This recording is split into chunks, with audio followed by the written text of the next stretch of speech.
Bonjour à tous, bienvenue sur le plateau télé de l'Open World Forum. Nous sommes avec Gilles Gravier qui est business developer en charge du secteur public et donc en particulier l'open source chez Oracle. Alors Oracle, d'abord Gilles, bonjour. Bonjour.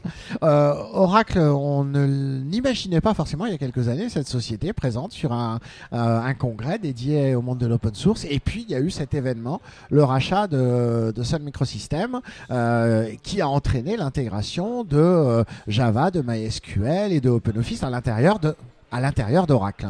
Alors aujourd'hui, qu'est-ce qu'on peut donner comme information un petit peu sur l'actualité de tout ça, où en sont ces produits ou ces offres, si on les passe en revue, si on commence peut-être par MySQL qui est très connu.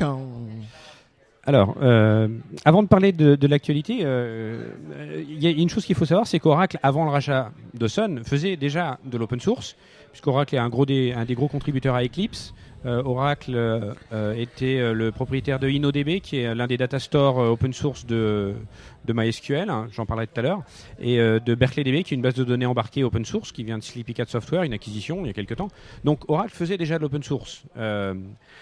Et en fait, Sun apporte un certain nombre de technologies open source et de hardware et de software non open source, donc il y a un certain nombre de choses qui arrivent, mais effectivement, cette acquisition, en fait, va apporter beaucoup plus de ressources dans le développement de ces produits.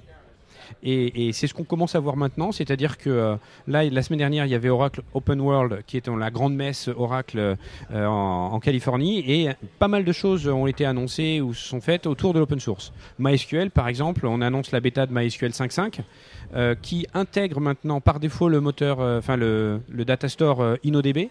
Donc au lieu d'avoir principalement des fichiers à plat dans un directory, on va maintenant avoir un data store transactionnel extrêmement performant qui fait partie de MySQL 5.5 d'Office. Il n'y a plus à aller installer un plugin, ça en fait partie.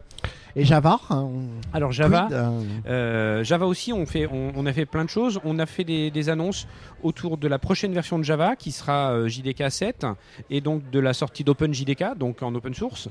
On a aussi parlé de JDK 8, donc on a une vision à long terme de l'évolution de Java avec des augmentations de performance, de rapidité de lancement, quelques évolutions dans le langage. Il y a un projet qui s'appelle le projet Coin qui vise à rajouter un certain nombre de fonctions dans le langage pour l'amener simplement au goût du jour. Donc pas mal d'évolutions autour de la plateforme Java qu'on continue à faire vivre et qui est extrêmement importante pour Oracle en fait.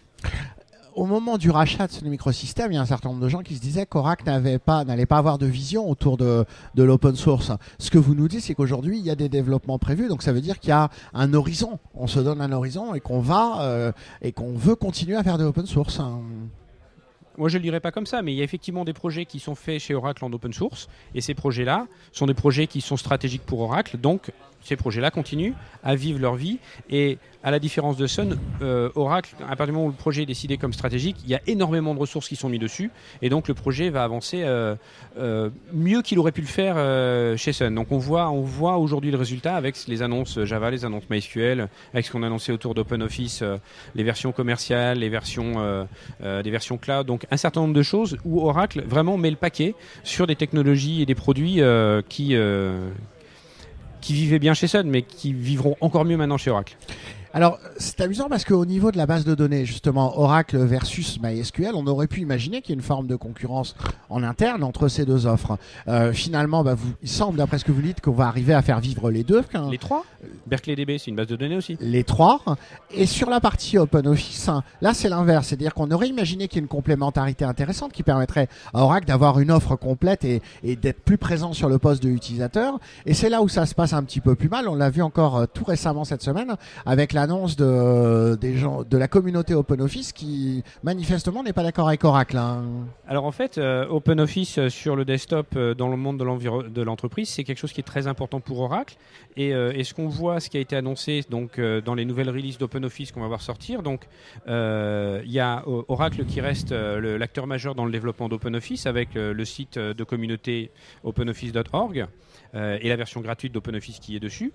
Et puis, quelque chose que Sun a a pas très bien réussi à monétiser et qu'Oracle va faire très très bien, c'est des versions OpenOffice qui s'appellent Oracle OpenOffice pour l'entreprise. Et là, on va trouver maintenant une intégration toute faite avec les outils d'entreprise d'Oracle. Donc par exemple Business Intelligence, où l'intégration accessoirement est bien mieux faite qu'avec MS Office, avec Excel. Donc l'idée c'est de dire, au contraire, avec l'arrivée d'OpenOffice au catalogue d'Oracle, on va avoir une offre sur le desktop qui va être extrêmement puissante et intégrée. Donc ça, c'est une nouveauté. C'est quelque chose que Sun, là non plus, ne faisait pas. Et au contraire, sur laquelle Oracle met énormément de ressources pour avoir un produit qui sera vraiment utilisable dans l'entreprise. Pourtant, la communauté OpenOffice, elle semble pas du tout d'accord avec ça, avec derrière des gens comme Novell, Google, etc., qui sont pas très contents de voir Oracle arriver sur ce marché. Alors, c'est la communauté, elle fait, on va dire, elle fait ce qu'elle veut. Ce qui est intéressant, c'est que des forks, il y en a eu. Il y en a toujours eu. Il y a NeoOffice qui était déjà avant un fork. Il y a un certain nombre de forks d'OpenOffice qui existent en fait. Hein.